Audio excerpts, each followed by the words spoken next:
Chapter 4. A Ray of Hope.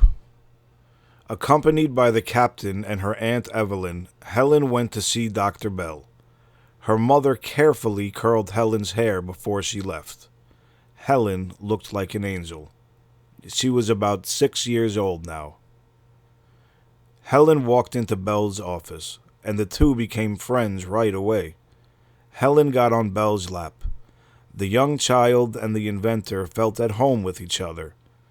Helen later wrote in her autobiography, "He understood my signs, and I knew it and loved him at once." Bell felt that Helen could learn.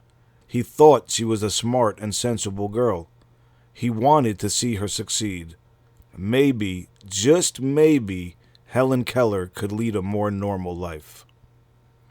Bell gave Helen his watch to play with as he talked to Captain. He told Captain to write to the Perkins Institution for the Blind in Boston, Massachusetts, later called Perkins School. Dr. Bell told Captain that 40 years earlier, a deaf-blind child, Laura Bridgman, had been taught to read, write, and talk with hand signals. He was sure that the Kellers could find a teacher for Helen there. Once back at home, Captain wrote to the head of the Perkins School. Captain Keller wrote that he needed a teacher for his daughter. The Kellers waited anxiously for his reply.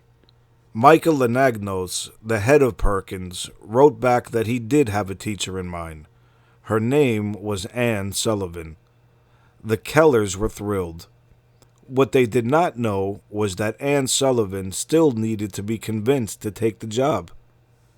Who was Annie Sullivan?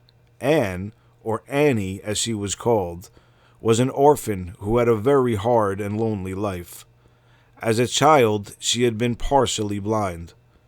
She was sent to the Perkins School, and later on, operations restored her sight. Annie graduated first in her class at Perkins. Like Helen Keller, she was very bright and also very stubborn.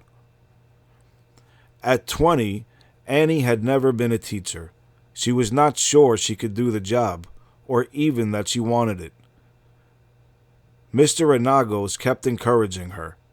He felt that this lonely, intelligent young woman would be right for the job, and Annie did not have many other choices open to her.